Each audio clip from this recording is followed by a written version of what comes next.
trying to wrestle the ball from Saltonstall as Sharif goes for the charge down, and it could go into Dewsbury hands here, and Glover just unable to keep hold of it. Halifax gets 6 more tackles, and Johnston struggling to keep his feet, obviously still a bit damp underfoot. QLT away from one, gets the ball away out to Chester Butler, and Butler in a straight line and then veers away from the fullback, and Chester Butler will get the ball down. Halifax's first try.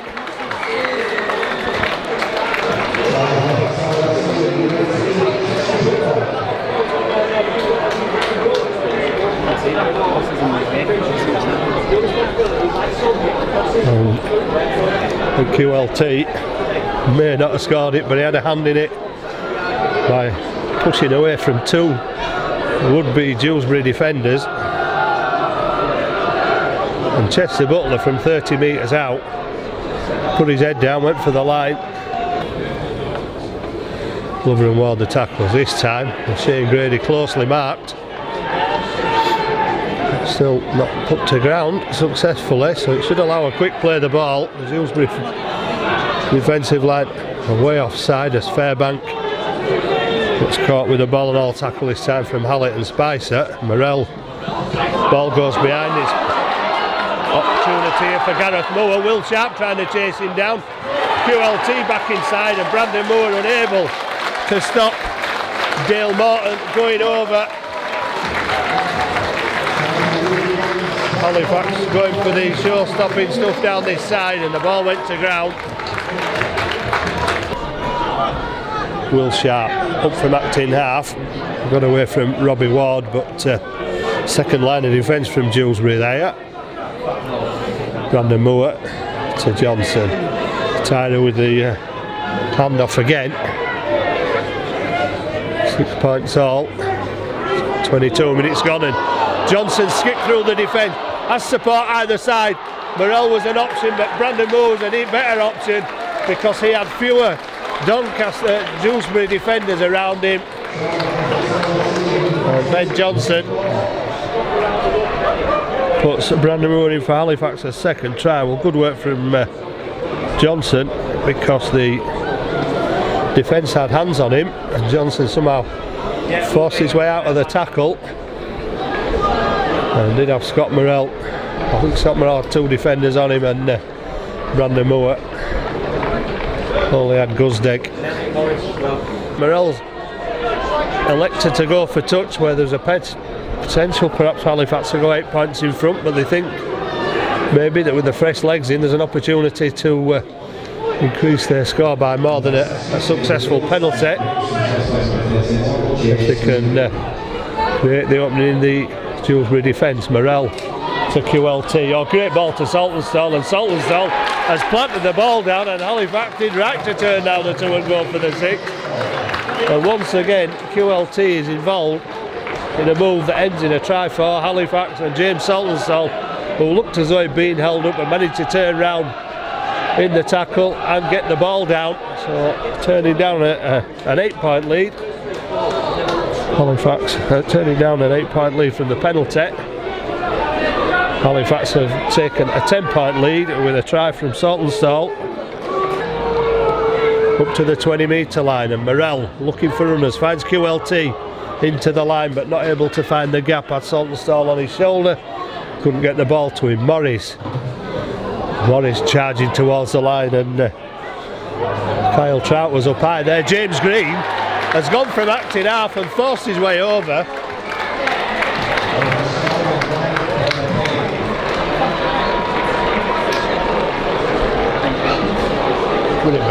I thought it was James Green. Well, I thought it was James Green. I'm going to say what was he doing there, but it's Ben Kate who's extended the Halifax lead. Scooting over from dummy half.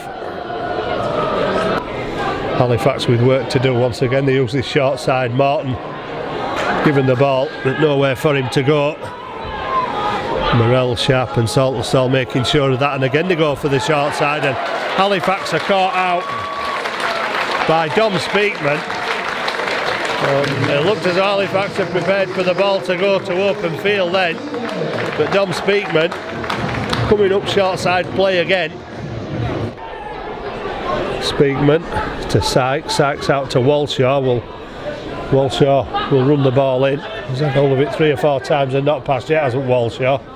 Speakman to Sykes.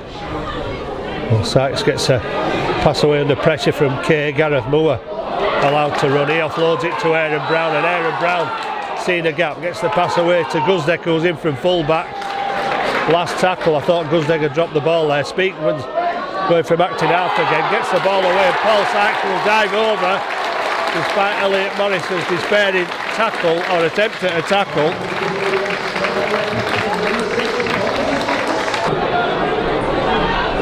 Here comes Sykes again, big kick.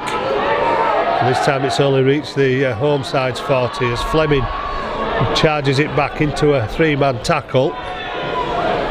Carried it back 10 metres, and Dewsbury very slow to get up off the play of the ball. James Green carries it into the red zone of Dewsbury. Griggs away to Morrell. Morrell gets the pass away, and it's Butler off the short pass again, and Halifax hit back straight away to that Dewsbury try. A touch of luck with the mistake in goal from Dewsbury from the kick-off, but Chester Butler on hand to charge over again from a pass.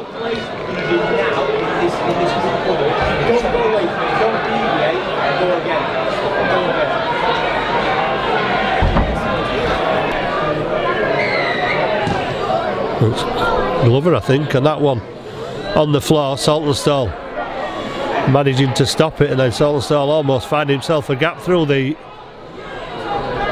Rams defence. Brandon Moore goes from acting half, away from 1, away from 2, and into the 10-metre zone of the Dewsbury Rams. Morrell goes on his own again, gets the pass away to Johnston. Johnston out to QLT. QLT to Tyra.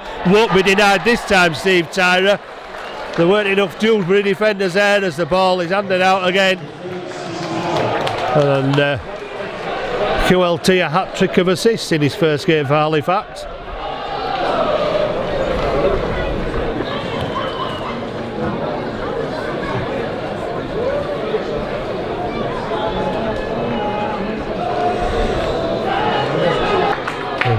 Down to the last 13 minutes, Dewsbury 18, Halifax 34. Dewsbury having to bring the ball away from their own line.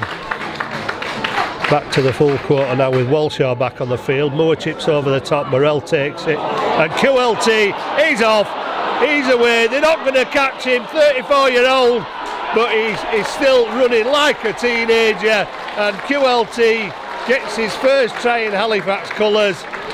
And there was never any doubt once Morrell gave him the ball there. There was only one place that QLT was going, and that was 65 metres to the other end of the field, and Dewsbury couldn't get within cooey of him.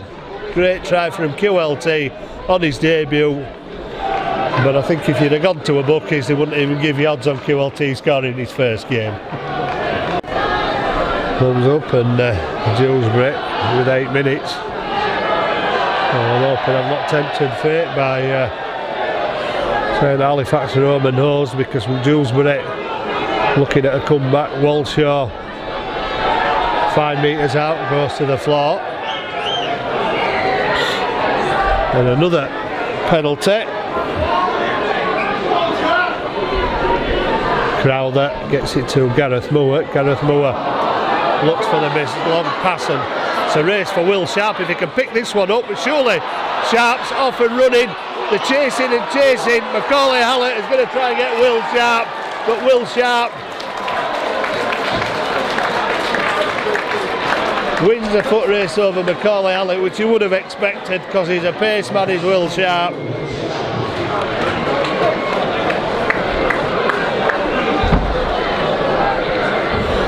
Well, you can't blame Dewsbury for trying to put the fancy play on in the passes, but it just didn't come off, and Sharp's kick on.